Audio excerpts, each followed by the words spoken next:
एक राजा था जिसका नाम स्पर्श था। वह माँ भगवती का बहुत बड़ा पुजारी था। वह रात दिन माँ दुर्गा की पूजा करता था। माँ ने भी उन्हें राजपाट, धन दौलत, ऐशो आराम के सभी साधन दिए थे। कमी थी तो सिर्फ ये कि उनके घर में कोई संतान नहीं थी। यह गम उन्हें दिन रात सताता था। वो माँ से यही प्रार्थना करते थे कि माँ उन्हें एक संतान दे ताकि उनका वंश चलता रहे। माँ ने उसकी पुकार सुन ली।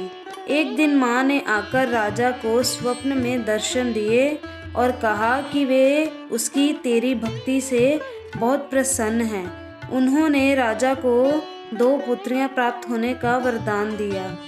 कुछ समय के बाद राजा के घर में एक कन्या ने जन्म लिया।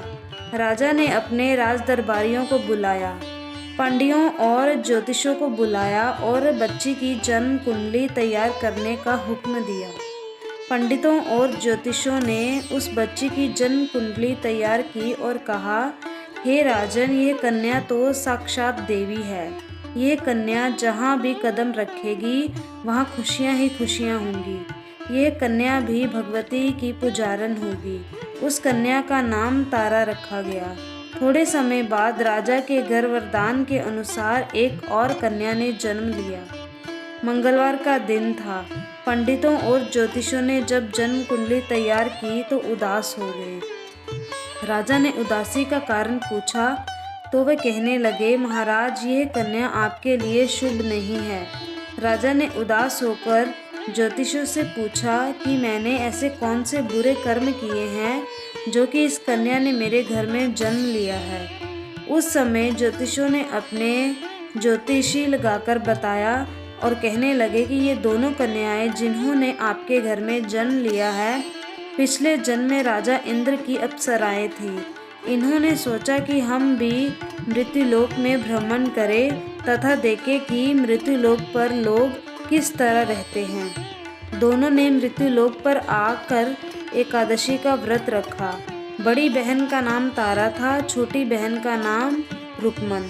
बड़ी बहन तारा ने अपनी छोटी बहन से कहा कि रुक्मन, आज एकादशी का व्रत है, हम लोगों ने आज भोजन नहीं खाना, तू बाजार जाकर फल ले आ। रुक्मन बाजार फल लेने के लिए गई। वहाँ उसने मछली के पकौड़े बनते देखे। उसने अपने पैसों के तो पकौड़े खा लिए तथा तारा के लिए फल लेकर वापस आ गई। फल उसने तारा को दे दिए। तारा ने पूछा कि तू अपने लिए फल क्यों नहीं लाई, तो रुक्मन ने बताया कि उसने मछली के पकौड़े खा लिए हैं।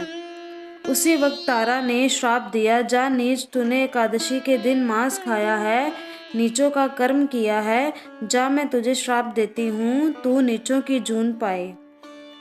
छिपकली बनकर सारी उम्र मांस ही कीड़े मकोड़े खाती रहे।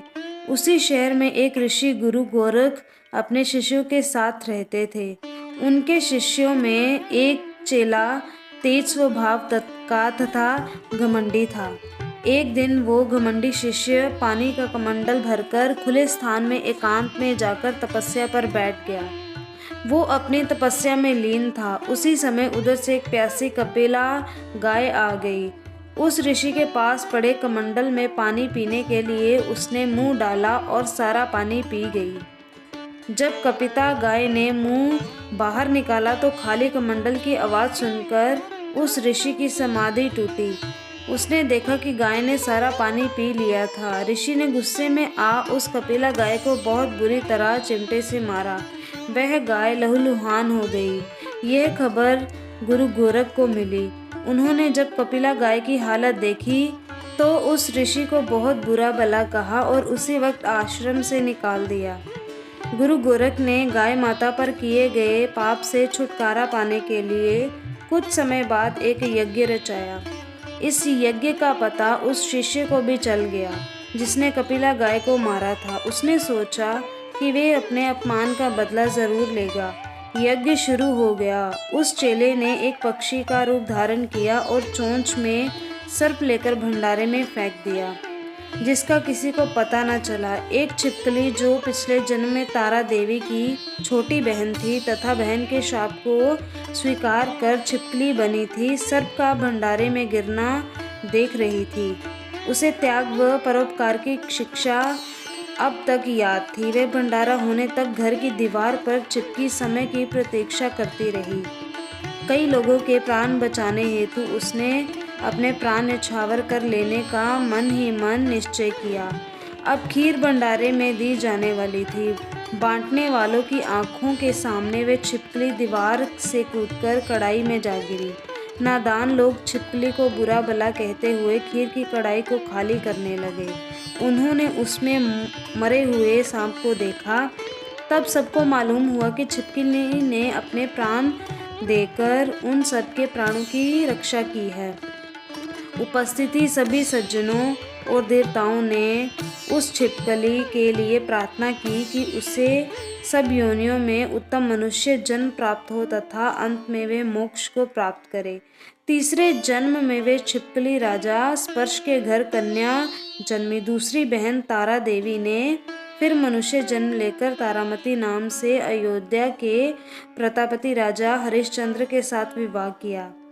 राजा स्पर्श ने ज्योतिषों से कन्या की कुंडली बनवाई। ज्योतिषों ने राजा को बताया कि कन्या आपके लिए हानिकारक सिद्ध होगी, शकुन ठीक नहीं है, अंत आप इसे मरवा दीजिए। राजा बोले, लड़की को मारने का पाप बहुत बड़ा है, मैं उस पाप का भार नहीं बन सकता।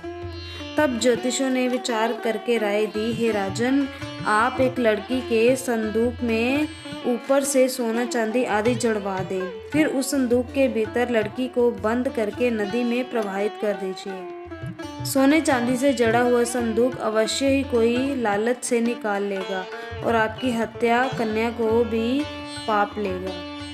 आपको किसी प्रकार का पाप ना लगेगा। ऐसा ही किया गया और नदी में बहता हुआ संदूक काशी के समीप एक भंगी को दिखाई दिया। वह संदूक को नदी से बाहर निकाल लाया। उसने जब संदूक खोला तो सोने चांदी के अतिरिक्त अत्यंत रूपवान कन्या दिखाई दी। उस भंगी के कोई संतान नहीं थी। उसने अपनी पत्नी को वह कन्या लाकर दी तो पत्नी की प्रसन्नता का ठिकाना न रहा। उसने अपनी संतान के समान ही बच्ची को छाती से लगा लिया। भगवती की कृपा से उसके स्तनों में दूध उतर आया। पति पत्नी ने दोनों ने प्रेम से कन्या का नाम रुक्को रख दिया।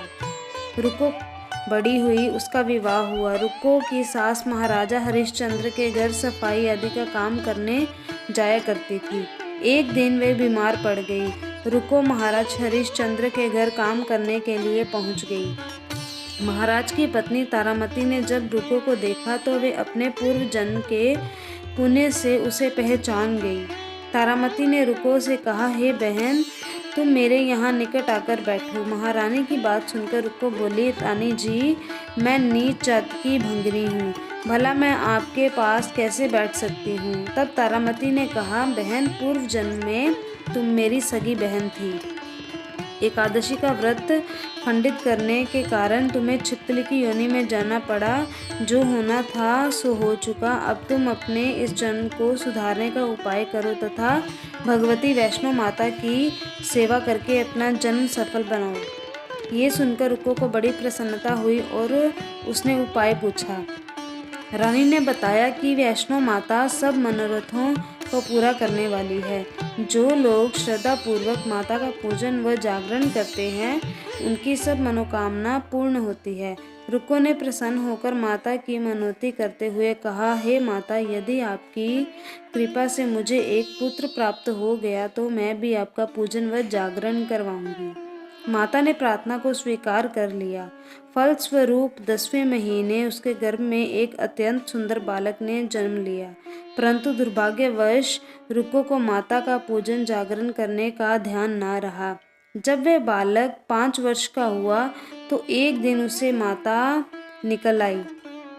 रुक्को दुखी होकर अपने पूर्व जन्म की बहन तारामती के पास आई और बच्चे की बीमारी का सब वृतांत कह सुनाया। तब तारामती ने कहा, तू जरा ध्यान करके देख कि तुझसे माता के पूजन में कोई भूल तो नहीं हुई। इस पर रुक्को को 6 वर्ष पहले की बात याद आ गई। उसने अपराध स्वीकार कर लिया। उसने फिर मन में निश्चय किया कि बच्चे को आराम आने पर जागरण अवश्य करवाएगी। भगवती कृपा से बच्चा दूसरे दिन ही ठीक हो गया। तब रुको ने देवी के मंदिर में ही जाकर पंडित से कहा कि मुझे अपने घर पर माता का जागरण करना है। अंत आप मंगलवार को मेरे घर पधार कर कृतार्थ करें। पंडित जी बोले, अरे रुको, तो यही 5-10 रुपए दे जा, हम तेरे नाम से मंदिर में ही जागरण करवा देंगे। तू नीच जात की स्त्री है, इसलिए हम तेरे घर में जाकर देवी का जागरण नहीं कर सकते। रुको ने कहा, हे पंडित जी, माता के दरबार में तो ऊंच नीच का कोई विचार नहीं होता। वे तो सब भक्तों पर समान रूप से कृपा करती हैं। अंत आपको कोई ऐतराज नहीं होना चाहिए। इस पर पंडित ने आपस में विचार करके कहा कि यदि महारानी तुम्हारे जागरण में पधारे तब तो हम भी स्वीकार कर लेंगे। ये सुनकर रुको महारानी के पास गई और सब वृतांत कर सुनाया। तारामती ने जागरण में सम्मिलित होना सहर्ष स्वीकार कर लिया। जिस समय रुको पंडितों से यह कहने के लिए गई, महारानी जी जागरण में आवेंगी, उस समय सेन नाई वहाँ था। उसने सब सुन लिया और महाराजा हरिश्चंद्र को जाकर सूचना दी। राजा को सेन नाई की बात पर विश्वास नहीं हुआ। महारानी भंगियों के घर जागरण में नहीं जा सकती। फिर भी परीक्षा लेने के लिए उसने रात को अपनी उंगली पर थोड़ा सा चीरा लगा लिया, जिससे नींद ना आए।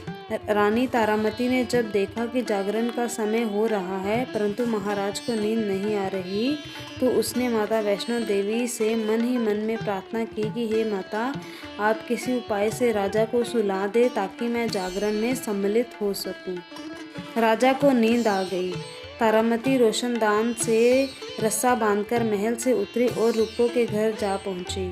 उस समय जल्दी के कारण रानी के हाथ से रेशमी रुमाल तथा पांव का एक कंठन रास्ते में ही गिर पड़ा। उधर थोड़ी देर बाद राजा हरिश्चंद्र की नींद खुल गई। वह भी रानी का पता लगाने निकल पड़ा। उसने मार्ग में कंगन व रुमाल देखा। राजा ने दोनों चीजें रास्ते से उठाकर अपने पास रख ली और जहाँ जागरण हो रहा था वहाँ जा पहुँचा।